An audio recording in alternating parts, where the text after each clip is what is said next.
So Jamie graduated from the University of San Diego Law School, where she was a member of the San Diego Law Review. She formerly worked in civil litigation with Procopio, Corey, Hargraves, and Savage, where she was able to do some pro bono work for human trafficking survivors. And she was also a member of the Lawyers Club of San Diego and founded the Lawyers Club Human Trafficking Collaborative.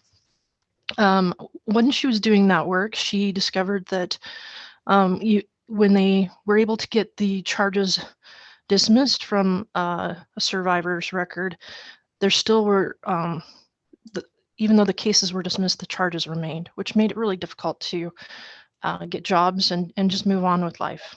So she organized an effort with the Lawyers Club and other entities to make it possible that criminal convictions related to exploitation could be expunged.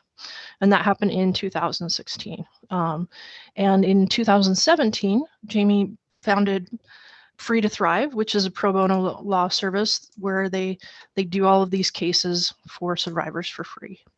So we're really grateful to have you with us tonight, Jamie, and I'll go ahead and turn the time over to you. Excellent. Well, thank you so much. Sorry, I wanted to have the link all ready to share with you to watch this film. Give me just 1 second so I can go back to sharing my screen with you.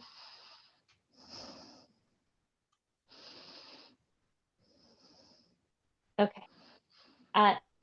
So thank you for that introduction, Amy, and thank you all for having me. Thank you for your involvement in the subcommittee. I remember hearing about when it was created, and it's so vital and such a huge piece of this puzzle that you all have an incredible ability to help identify and support survivors in the work that you do in the healthcare arena. So just grateful that all of you have chosen to dedicate your time to this effort. So before we dive into this film screening, I want to give you just a little tiny overview about Free to Thrive, and Amy did a great job kind of teeing up how we came to be, which was that there was nothing like it in San Diego. And the short story is that I was volunteering, taking clients pro bono and helping them with their legal needs, and realized that there was a whole lot of survivors who need lawyers. And so I started Free to Thrive back in 2017. And since then we've grown. We have an amazing team. We have 3 of our team members here tonight to share with you a little bit about our work. Our model is that we operate a legal clinic that is mobile, holistic, and trauma-informed. So it's mobile. In pre-COVID days, we would go to meet with our clients at safe and confidential locations where they feel comfortable. So if they're in a residential program, we would actually go meet them on site at these residential programs and host our clinic there. If they're in jail, we go in jail and meet with them in jail. And if they weren't in a program and didn't have a location to meet, we would meet them somewhere safe and convenient for them, oftentimes public libraries, in a meeting room. And the idea is being that accessing our services, they shouldn't have to come to us to access those services. We would go to them.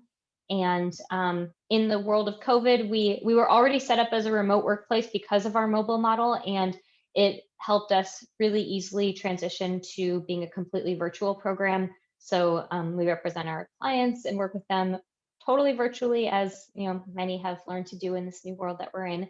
And even appearing in court virtually, we've had multiple family law trials that have been held completely virtually, which is pretty incredible, and have not skipped a beat during this pandemic in helping our clients. Our program is also holistic, both holistic in terms of legal services, in that if somebody comes to us and they're a survivor and they have a legal need, we're going to help them with whatever they came for, but we're also going to see, are there other legal needs that they may not have even thought of? So they may come to us saying, I want to clear my record. And then we do an intake with them and realize that they have a family law need, they need a restraining order, they want to change their name, and they need help appealing a Social Security claim. Who knows? But our goal is to serve all of their legal needs in one place. And if we can't address that need, we will find them a lawyer who can. And then we're holistic in that we also help them with their non-legal needs. So we work really closely with many other organizations in San Diego and elsewhere to support our clients, everything from housing, mental health, social services, case management, employment, education, whatever that they need to be thriving members of the community, we connect them to those services. I just had a conversation with a client like an hour ago who was saying that she can not speak highly enough of the tattoo removal service that we connected her to. And it's something that, you know, oftentimes goes overlooked as a need survivors have. It's just one of the many services that we connect our clients to. And last, for trauma informed, and I assume because you guys are in this group, you already know what that means, but you know, trauma informed lawyering is a relatively new concept. You know, social service providers, people in the social work area have known this term for a very long time and are very equipped at being trauma informed. Lawyers, not so much. In fact, there's no class in law school on being trauma informed, and it's something that we're really doing a lot of work to educate the legal community about what that means. But in our cases, we work really hard to support our clients in a way that doesn't trigger or re-traumatize them, and take our cases at a pace that works for our clients to best support them. So with that precursor, what we're going to do tonight is share with you a film that Free to Thrive produced in partnership with False Heart Productions. And this film is a narrative short film. And what that means is that it's a dramatized film. This is not necessarily a true story. And we did that to protect the identity of our clients and their stories, but it is very much based on the true stories that we hear every day at Free to Thrive. And our goal in producing this film was to help educate the community about how survivors are criminalized. And once we're done screening the film, we're going to host an interactive panel discussion with 3 of our amazing team members at Free to Thrive. I'm going to moderate the discussion. We have questions that we have pre-planned, but we want this to be interactive and engaging. So you know, we don't have to wait till the end to answer your questions. So be thinking throughout the film if you have questions. But we'll do our best to tie what you see in the film to our work and help you understand that this is very much, you know, based on what we see every day. I'm also really pleased to share that this film has been selected for and has won awards at film festivals around the country. Just a few of them are on this slide. We actually could not fit all of the film around the world, I should say, not around the country. We couldn't fit all of the film festivals in a single slide because there are so many of them. And we've just been really absolutely thrilled that this film is getting global attention and really touching hearts and minds and hopefully educating people in the process. And with that, I'm going to stop sharing my screen. And for anybody who has tried to stream a video on Zoom, you know that is not always the best quality. And so we don't want to take away from your viewing experience because of the poor quality. So we're going to do this a little bit differently. So, but hopefully this will work really well. I'm going to put a link in the chat for you to watch the film. You just keep yourselves muted and you can stay in the Zoom. You don't need to leave. And then I'm going to, basically the film is about 19 minutes. So in 19 minutes when it's over, just come back to this room and we'll start our panel. And okay. Yeah, no, go ahead. Perfect timing. Okay. Looks like people are starting to come back. I hope you all enjoyed the film as much as we do. It's a really, really powerful film. And we're looking forward to talking to you about it. So with that, I want to introduce 3 amazing members of our Free to Thrive Dream Team, as I like to call them. Our Senior Staff Attorney and Family Justice Program Coordinator, Nicholas Moore. Our Staff Attorney and Open Doors Criminal Vacatur Program Coordinator, Erin Hilts. And our Client Liaison and Community Outreach Coordinator, Dion, Sayles, McKinney. And what we're going to do, so we're going to, we have, you know, as I mentioned before, we have some questions that we have planned to go through, but we also really want to hear from all of you. Hi, Michelle, it's so good to see you. And hi, Tom, good to see you too. Some great familiar faces there. Sorry, I'm just now getting to see everybody. But we also want to hear your questions. So feel free to put your questions in the chat and I will, oh, Michelle, I just saw your message in the chat. Yeah, feel free to put your thoughts on the film in the chat. We'd love to hear them as we're, you know, as you're kind of reflecting and processing, you know, what you just saw. So love the feedback. Always love to hear what other people thought of it. And I'm going to start by asking a question of Dion. And like I said, feel free to put your questions in the chat and I'll kind of go through your questions and our questions, and really want to make this as interactive as possible. So the first question is for you, Dion, and let's see where I see you on my screen. There you are. Hello. One question that viewers of this film might ask themselves is, why didn't she leave him sooner? Or why didn't she tell the judge she was being coerced to plead guilty? Can you tell us a little bit about that? Thank you, Jamie, and thank you everyone for joining us today.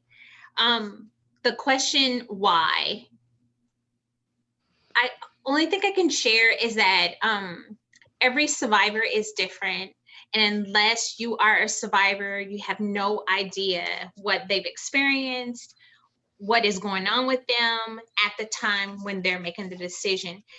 If you think back on the film that you just watched, and when she was looking at the judge, if you consider what her face looked like, and I'm pretty sure it's the play on the film, but it went showing Darren's face, and you could see the fear in her face at the time. Her trafficker has done a manipulated job on her, and the trauma, there's plenty of layers to the trauma that she's experienced. And at that moment, when she's before the judge, she's thinking about her family. If you remember in the film, he threatened her in the car, in the police car. So she's focused on her daughter. A lot of times there are challenges that our survivor clients are experiencing, that at that moment, their focus is survival. And I can't begin to tell you how important it is for us to not judge them on the why or what happened, but focus on how we can help get them from where they are. Again, we are focused on breaking down the barriers and helping them build. And that is something I am fortunately able to do every single day.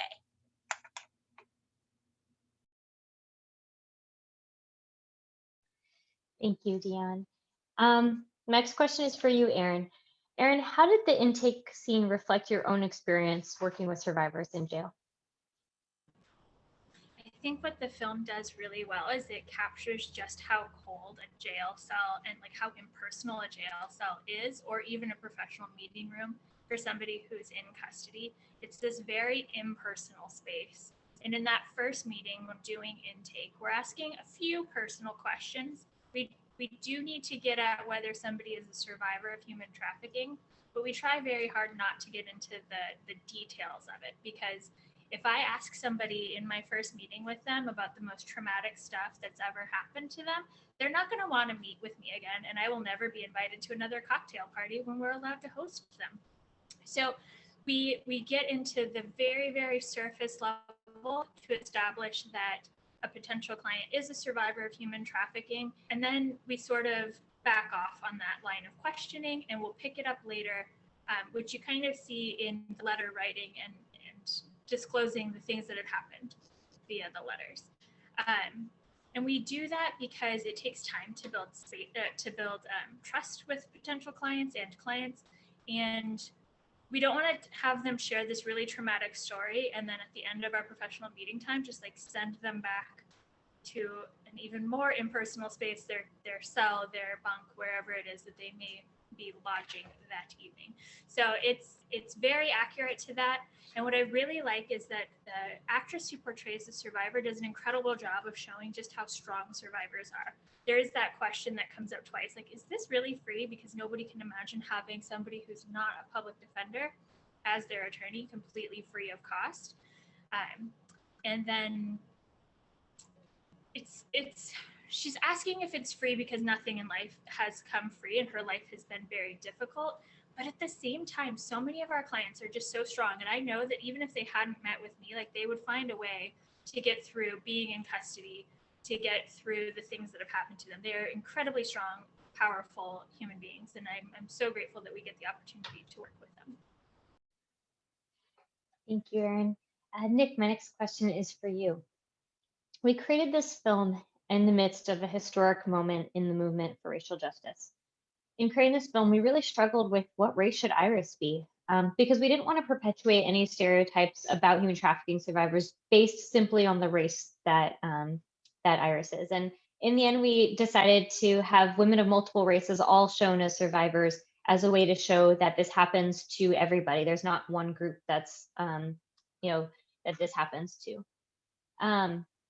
That being said, there is an intersection between this movement for racial justice and human trafficking. I'm hoping, particularly in light of the fact that it is Black History Month, it's a great time to have this conversation as a community. So can you share with us what is the intersection between racial justice and human trafficking?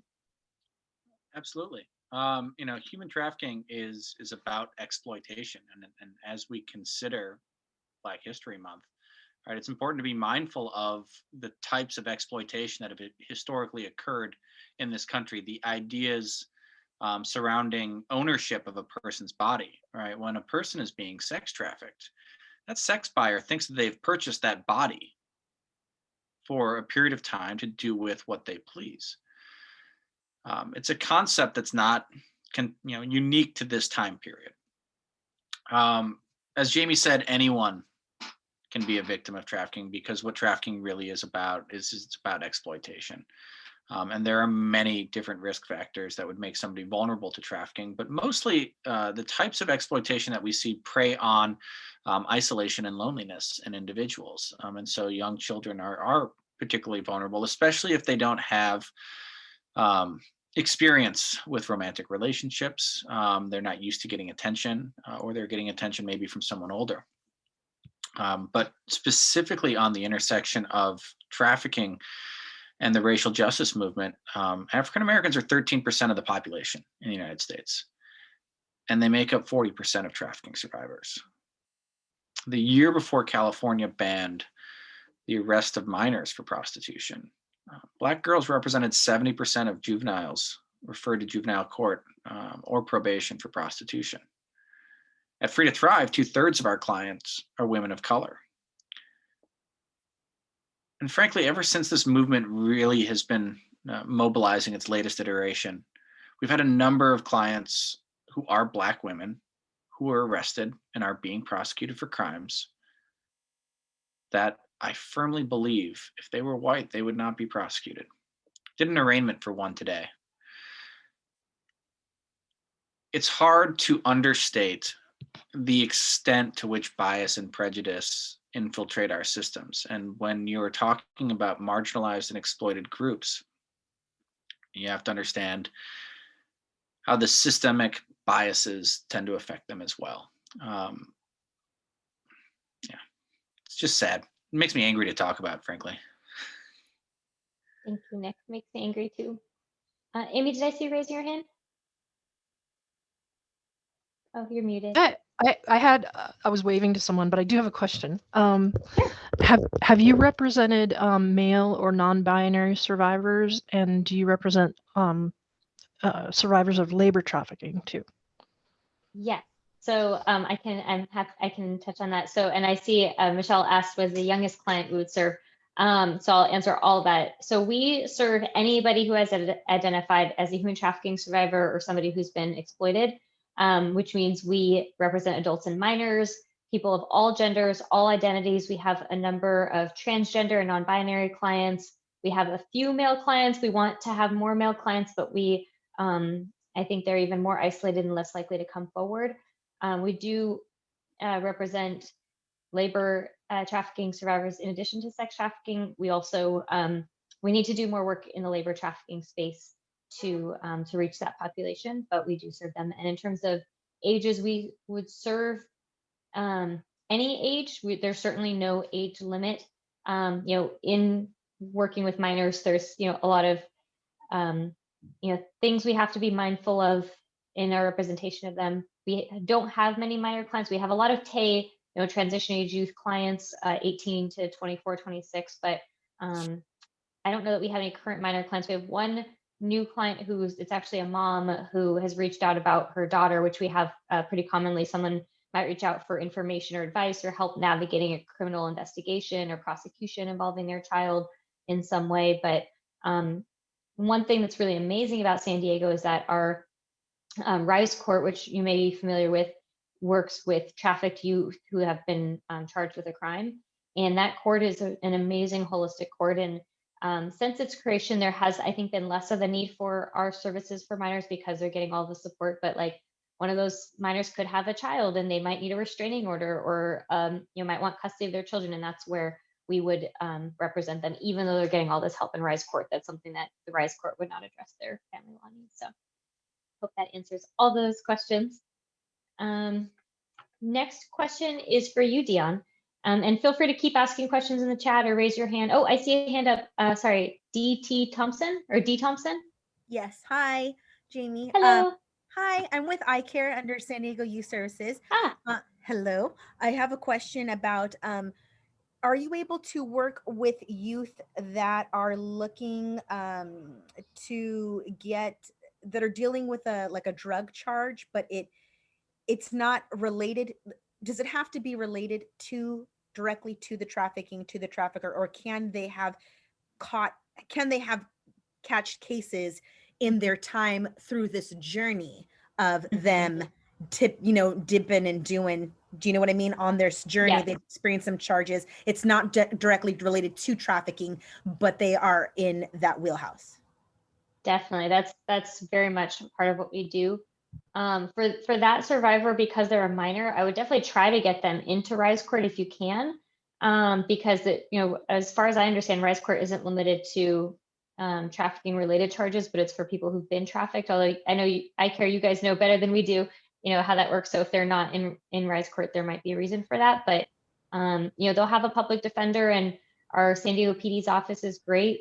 We can always help that client in that system as an advocate for them, helping them understand their case, understand what's going on, and navigate the system even when they have a court-appointed lawyer. Awesome. And then I have just one second question. What about, we've had some experiences where youth have entered into the system of child welfare, and families they've been removed.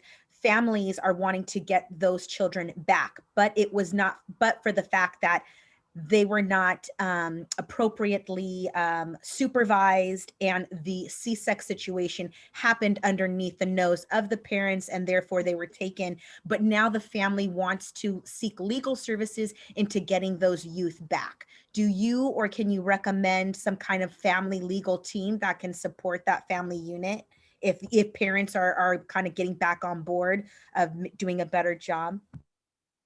Nick, you look like you want to respond to that question. I would just say that would be me. That's what we do. And that was a case that we took to trial this past November with a very similar fact pattern to what you just laid out. It's a particular challenge in family law, though, because the court is concerned about the best interest of the kids. And that's a lot of responsibility to put on a person's shoulders, judge's shoulders. That's something that they, we have good judges in this county. We really do. They think long and hard, and they consider things carefully. But yes, in terms of recommended for family legal services, especially for C-sex survivors or those who have had children removed as a result of C-sex, that's what we do. And then how do we refer to your program? You call Good Dion. question. Okay. You call Dion, and we'll have Dion put her contact info in the chat so you all have it. But Dion, as our client liaison, she is the first person that anybody connects with if they're looking to refer a client to us. And she's the warm voice on the other side of that phone. And it's really important to us that we have a person who answers our phone, that you don't have to press a bunch of numbers to get to Dion. It goes to Dion. It's a cell phone, so you can text it, which, as those of you working with this population know, our clients would much prefer to text than to talk on a phone. And Dion responds at almost all hours of the day, probably more hours than I would like to see her responding. I'm often telling her to work less, not more, but yeah, so Dion is that point person. The one thing that I'll say as a caveat to what Nick said is it depends on what court system they're in, because they could either be in the dependency system where they have a court appointed lawyer where the child has been removed from the home by child welfare and is now in the system, right? This child welfare system, they're either put in a foster home or placed with family. And that's a completely different system than the family law system. And they end up in the family system when they've been placed with another parent. And so in our case, in any time where they're in the family law system, oftentimes it's the other parent, sometimes it's a trafficker, sometimes it's an abuser, sometimes it's a sex buyer. We represent survivors in those cases. In the child welfare system, we help those survivors navigate that system. I literally just got a referral today that I'm still typing the email to Nick and Dion about that I haven't finished typing it. So Nick and Dion, it's coming your way. But it's a survivor whose child is in the child welfare system, and they're trying to terminate her parental rights. And for anybody who doesn't know how that system works, they will literally say you have no rights as a parent, your child is eligible for adoption. And oftentimes, are exactly the fact pattern you're talking about is how somebody ends up losing their rights as a parent and having their child adopted out. If they're in that system, we won't represent them, but we will help them with that system, because oftentimes that system does not recognize our clients as a survivor. They see them as an unfit parent, as a criminal, as a drug addict, all these labels that don't identify their trauma and exploitation. So that's interesting that you mentioned that, because we've been running into a lot of minors that kind of, not a lot, but a few that are experiencing that, where they want to get their parental terminated because they want to progress, and they feel that being underneath that household and those legal signatures are holding them back. So and minor emancipation, so that's a whole nother thing. If a minor wants to be emancipated, is also something we can help with.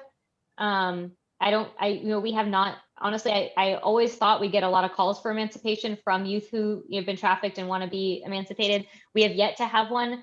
I don't know when they're in that child welfare system how that works, if it's easy or hard to get emancipated. I imagine that you would probably lose a lot of the financial benefits of being in that system, which is probably why we don't get those calls. But if a minor is in a situation where they're not in this child welfare system, they have maybe they're not in that system and they have a parent situation where they want to be independent, we would certainly represent them in those cases. Certainly there's a lot of things to think about when you're thinking of having a minor become an adult early, especially if they've been trafficked. But thank you. The whole can of worms there, but under the right circumstances. There's some really great questions in the chat, so I want to get to those as well. I was hoping you all would have lots of great questions, and you're not disappointing me, so thank you. Dr. Titchen asks, can you discuss illicit crimes as labor trafficking and how you might prove coercion in those cases? And I'm gonna tee that up for Erin, and then if anybody else on our team wants to respond, please do. But I love that question. It's actually something that we talk a lot about. So go ahead, Erin.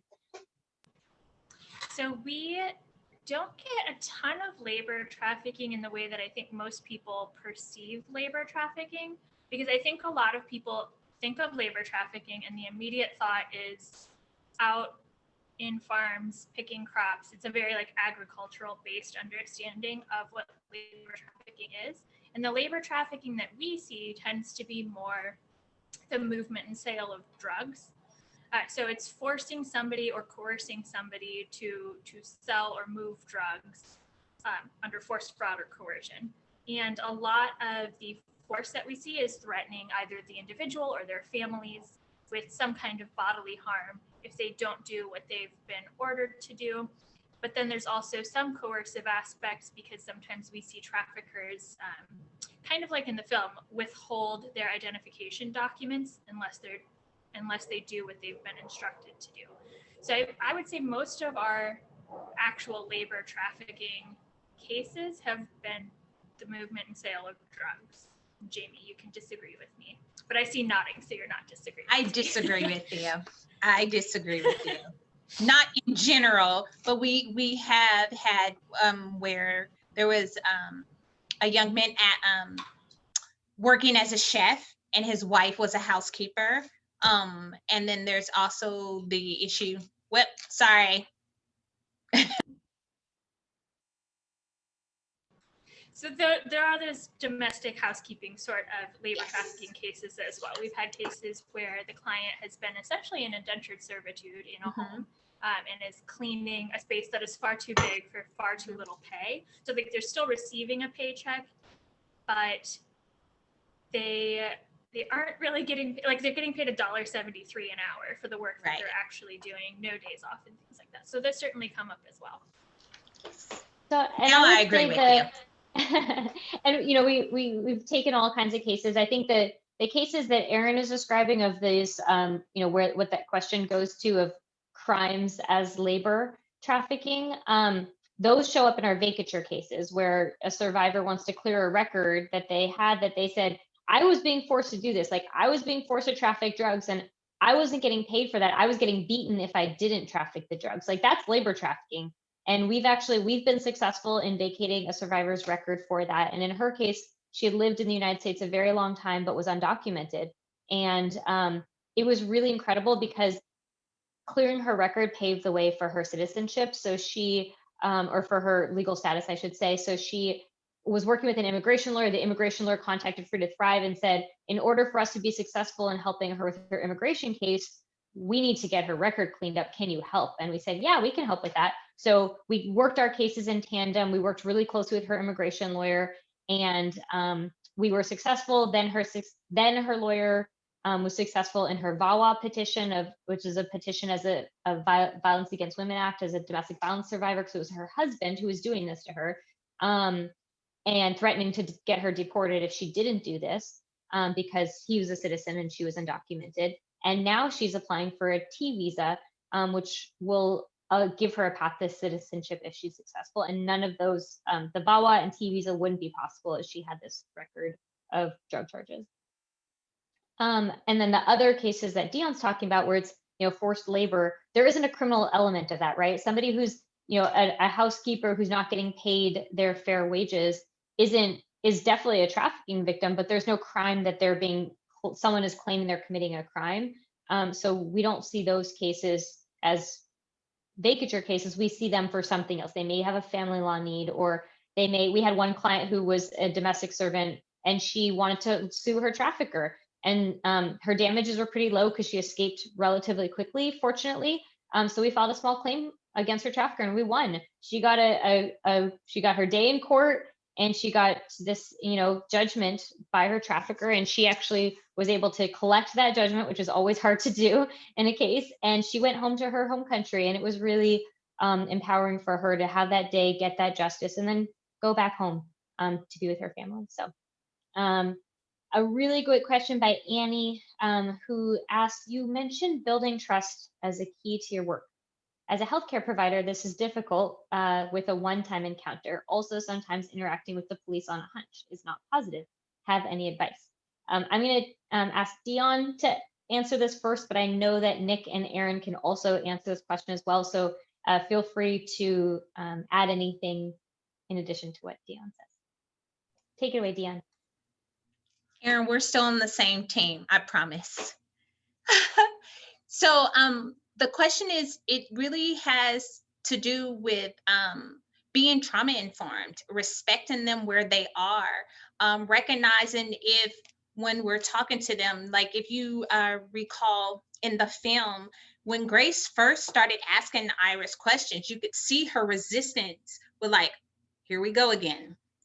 And it was only the tone in which Grace dealt with her, the questions that she was asking, and she also focused on Iris, not what Grace wanted from Iris. And I think that's very important for us, because we really share with our clients that it's about what you want. We ask them what their goals are, and in those challenging times, we remind them what they've come through and how resilient and strong and courageous they are to get where they're trying to go. So it's so important in the respect that we treat them when we are conversating with them, being respectful when we ask them questions. Is this okay? Is this enough? Or do you want to take a break? It's important, your body language. For the most part, when I'm talking to clients, before I'm done talking to them, I don't care how heavy the subject is, I'm not getting off the phone without a laugh.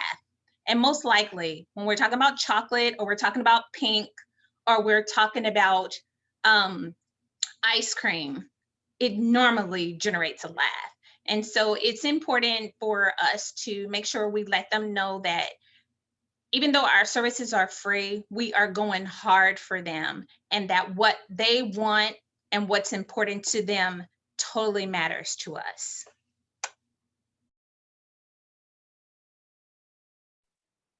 Nick, Erin, anything to add?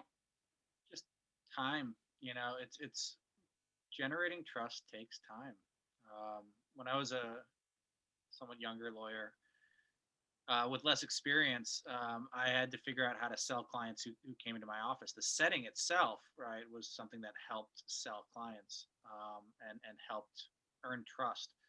One of the things I did, though, that kind of set me apart, I think, from other lawyers, especially in the criminal and family space, is I always showed people the free options to do something. Anytime that you can, sort of let people know that they have the power to not have to pay a lawyer to do something, that generally tends to build trust. Now, we don't charge our clients, so I don't really have that trick in my tool bag. What I do have is I have the ability to listen, and I have time to listen, and I do whatever I can to make sure it's not just one interaction. I'm thinking of a client right now where I can convincingly argue that they are a trafficking victim, and someone else can convincingly and reasonably argue that they are not. It's interesting that there is one of those types of situations. This particular client, though, like, I don't get that information unless I listen to that client over the course of about 10 hours. It took a long time to pull information out. There are a lot of bad facts that people can use against her in court to cast aspersions or doubts on some of the things that she's saying. And knowing that's part of the reason why she'd be reticent to tell the truth up front. That's why they'd be reticent to say everything. And so a lot of our job is just listening and letting them know that there's really nothing they can say that's going to change my mind in terms of wanting to help. Thank you, Nick. Erin. Sort of expanding on that, I know that a lot of the spaces that people are practicing healthcare and providing healthcare in are kind of, please don't take this the wrong way, they're kind of similar to that interview room, right? Like, they're kind of cold, they're kind of impersonal. You're not 100% sure what kind of privacy this person has. So I think if you get that horrible gut feeling, that sinking in the pit of your stomach, where you're like, something is wrong here and I would like to figure out what it is, I think use more informal language. So not quite so like professional. Like, when I sound like an attorney with clients, they put up a wall, because anybody who sounded like an attorney with them before has sentenced them to something, or is pressing charges against them, or it's their public defender who just like has not had the time through no fault of their own. So I try to use less formal language when speaking with them, and I try to make it as private as possible. So if you have a space that's not like the curtain sort of room to talk to somebody in, that's a great option. Make sure that anybody that they've come in with is asked to wait outside. And I think that there are still the interviews that you do with people to make sure that they're not being abused in any of the relationships in their lives. So kind of similar to that, use that informal language, make like meaningful eye contact. Sometimes they will fight you on it and they won't look you in the eye. We have one client that it took 3 or 4 meetings before I finally got her to look up. And I'm fortunate, I guess, that I have one of those faces where people see me and they're like, I'm going to tell this girl my whole life story, whether she wants it or not. So I guess just being me in, no, I'm kidding. But just trying to make them as comfortable and feel as private as possible. And because you only have that one shot sometimes. And separately, I would say if they don't open up in that one opportunity, that one time that you see them, and you don't get to resolve that feeling in your gut that something is wrong, but you don't know what it is, don't beat yourself up over it. Like, you take the steps that you can, but if you are unsuccessful, like, don't let that weigh your heart down, because you've got other people you've got to help too. Really, and I will chime in Erin. and say one last thing. It's okay to simply ask, are you okay? Simply ask them, are you okay? We've had a number of clients that no one ever asked them that, if they were okay. And it lets them know that you see them and that you hear them and that they matter. So you will see some things that you may question. You see something, you say something, but simply asking, are you okay? And you'd be surprised what you might hear. Great point, Dion. And I think just coming from a place of non-judgment, of saying like, I'm going to ask you some questions, but no, like, I'm not going to make any judgments about your answers to these questions. I'm here to help and support you. I'm not here to judge you. Is really important, because people will not want to say something because they think you're going to judge them. And exactly what Erin said, of if somebody doesn't engage with you, that's the hardest part. And I think I've certainly observed situations where I've seen what I am certain is human trafficking, and I want to intervene, but it's not safe for me to do so. Or I ask, are you okay? And they say they're fine, and there's nothing more that I can do. But just let them be. But the reality is that oftentimes, if they're not willing to ask for help, that means they're not ready for help. And there's nothing that you could have done more to make them ready. They will ask for help when they're ready. As we always say, no one is rescued from human trafficking. There's no such thing as rescuing someone. They have to be ready to leave that life and choose a different path. And when they're ready, they will do that. They may just not be ready at that moment when you see them. But knowing that you care, knowing where to find you if they do want to reach out for help, giving them any sort of resources so that if they do want help, they know where to go, is great. I have one more question for Nick, and I know Michelle's got a question. And then, there's a couple more questions. I know we're going to run out of time soon. So Nick, I'm going to ask you to keep your answer brief, because I want to get to our last question, which is the most important one, which is, what can you do to help? So that I'm going to give you all the teaser of that question. Nick, one thing that we don't see in here is what happens with Iris and Sam, of her, what are her family law needs going to be when she gets out of prison? Sure. What you don't see in the movie is that Darren's going to fight for custody, and not necessarily because he actually wants custody. Primarily, what we see in a lot of our family law cases is that the desire for custody is actually a desire to avoid paying child support, because child support is calculated on two main factors: time and earnings.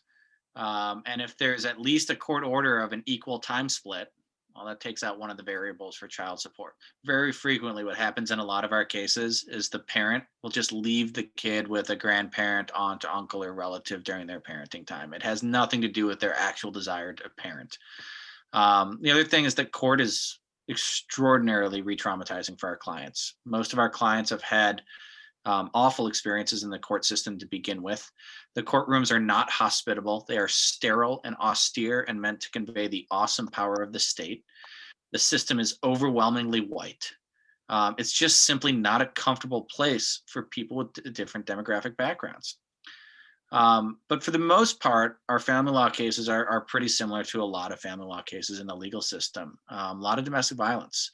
The National Coalition Against Domestic Violence reports that 1 in 4 women in their lifetime will be in a DV relationship in their lifetime. And 87% of our clients have reported being in a domestic violence relationship. Family law needs are going to be unique to every situation. And so one of the things that I really like about Free to Thrive is we take the time to get to know the actual needs of the individual and the family, because that's really what family law litigation is about. Thank you. And if I may chime in, in addition to child support, the trafficker or the father of the child is always trying to hurt her. So sometimes they're using the child because they're aware of what the survivor has done, and they 9 times out of 10 have more resources than the survivor. So they'll use those things as a way to keep the survivor down, or make them feel like they're more powerful. So it's a lot about control and the struggle too. Domestic violence is all about power and control. And for a great domestic violence expert, Michelle Shores is present. She's one of our favorite domestic violence experts. Thank you. Great, very helpful answers. I know Mary asked about, is there some significance with the starfish? So if you haven't heard of the starfish story, I put one version. There's like a million different versions of the story, but they all are the same like general concept. So you can also Google starfish story and you'll find a whole bunch of them. But the significance for us at Free to Thrive is based on this story of, you know, a child understanding that you can make a difference to a single starfish, even if you can't make a difference to all the starfish on the beach. That's the moral of the story, right? Each of us has the power to make a difference. And at Free to Thrive, you know, part of how we process this really deep, complex, challenging issue, when every day there's so many challenges in our cases, and we're not going to win them all. We're not. We do really well. We've got a good record, but we're not going to win every case, and there's going to be some really tough days. We tell starfish stories. So every Friday at our team meeting, everybody tells a starfish story of what is one thing this week that I did to make a difference, or one of our teammates did to make a difference. And that's our way of reminding ourselves that we all make a difference every single day. And you know, it's the same idea as a gratitude practice. It's really powerful and a great way to finish your week. So highly recommend implementing that in your own places of work. There's one question, Erin, if you could quickly answer Michelle's question about the Fresh Start program at the Public Defender's Office, and then I'm going to ask all of our speakers to tell us how this amazing group can, how they can make a difference. Absolutely. So the Fresh Start program was actually started by one of the incredible humans on our board, Kate Brainer, and it focuses on expungements. And there's a critical distinction between expungements and vacatur. And expungements will still show up on somebody's record, but it'll show up as dismissed. And vacatur makes it as though legally it never happened. So if we can vacate everyone's charges, they get to answer the question, have you ever been arrested, charged, or convicted of a crime, with no, which is fabulous. And it comes completely off all of those search results and background checks for things like getting your nurse's license, your bar license, and things like, and their immigration status, which doing a background check for their immigration status may be affected if there are dismissed charges. And then one more thing with the expungement that makes it a little difficult for our clients and other people who've had expungements done is that even if a background check is run and it shows up that there was a dismissed charge for prostitution because it was expunged, that person still needs to explain to this potential employer like how the heck a dismissed charge for prostitution ended up on their record. And I can think of very few things that people would like to discuss less than charges for prostitution on the record with a potential employer or anybody else running a background check. So it's a really incredible program, Fresh Start. It just touches slightly different things and has a wider applicability. So if you have survivors who need legal needs, you can always send them our way. And if it's something that's not eligible for vacatur, we often connect them with Fresh Start to get that processed for them. Tried to answer all. And just one thing to add, so they actually do vacatur at the Fresh Start program as well, and they are super trauma informed, so they can do that work as well. They also do expungements and a whole lot of other record clearing stuff that we don't do at Free to Thrive. So if they have a need that's broader than vacatur, send it to the PD's office. Also, they're focused on San Diego, so if they have a charge in San Diego and somewhere else, they can help them. But if they don't have any charges in San Diego, they can't help them. So if they have charges outside of San Diego, send them to us. Honestly, there's so much work to go around that none of us is going to feel any type of way if you send it to them and not us, or vice versa, because there's plenty of work. None of us are short on clients, but it's a great program. And we are grateful for them. Okay, so power round. Each of our team members, you have 1 minute to answer, how can this group make a difference? Nick. So in the nonprofit space, we like to talk about impact. And it's sometimes very challenging to measure the impact that you make on a person's life. But I want you all to sort of think back. I'm certain almost everybody in this meeting has a memory of hearing a kid or being a kid saying, you know, angrily to another kid, my dad's lawyer is going to get you. Or you grew up with a country club, you know, membership, or, you know, you had an uncle that was a lawyer or a parent that was a lawyer. For our clients, it always seemed like a luxury that was entirely out of reach. The only time they would get a lawyer is if they were in trouble with the law. And you know, while we have great public defenders, it's not exactly something that they would get excited about. So one way that you can help is by donating to Free to Thrive, because when I tell you about impact, there is unbridled joy in our clients' voices when they tell people that they are meeting with their lawyer. Just the simple act of meeting with a lawyer who's going to listen to you and help you. It's kind of hard to describe the psychological impact on a person who's felt abused pretty much their entire life. So a great way to help, please donate, ask people to donate, or just tell people about the service that we provide and the fact that it makes an incredible impact on people's lives. Thank you, Nick. Erin. And if you are not somebody who likes to donate money or just prefers to do things separately, we always encourage giving gift cards, giving the client the ability to choose what they're going to buy when they go to Target or Walmart or wherever they use that gift card is incredible, because they often haven't had the ability to like spend money on kind of luxury items or what they perceive as luxury items. So giving them that gift of choice is fantastic. But there's also other opportunities. If you are doing your millionth round of spring cleaning, because COVID has kept everyone in their homes, and you end up with all of these still very wearable, very usable clothes that you don't know what to do with, we have an incredible partner organization called Shariah's Closet, and they help to clothe our clients. And that might seem kind of strange in terms of a legal nonprofit, but a lot of our clients come out of jail with what they went into jail with. And sometimes the clothes that they went in with aren't exactly serviceable for everyday wear. So being able to connect them to clothing that's in their size, that's to their style, is phenomenal. Just the ability for them to have something that is truly theirs is really incredible. So please consider donating any clothes that you may have that you're not going to wear to Shariah's Closet and help build that back up and replenish the well that we draw from. And then, as Nick said, I also like to encourage people to spread awareness. So if you heard anything today or last month over the course of Human Trafficking Awareness Month, or anything from the film that really spoke to you, please pass that word on. And of course, we are always looking for volunteers, and so are many other anti-trafficking organizations. So if you find an organization that you are passionate about, the donation of your time can make an incredible difference. Thank you, Erin. And Dion. Oh, and can somebody put the link for Shariah's Closet in the chat? We love the power round. I get to close by saying, we ask you as healthcare workers and those concerned to always remember to practice empathy, kindness, and compassion. A lot of our clients are not survivors because they want to be. There were certain vulnerabilities that caused some of the situations that they're in.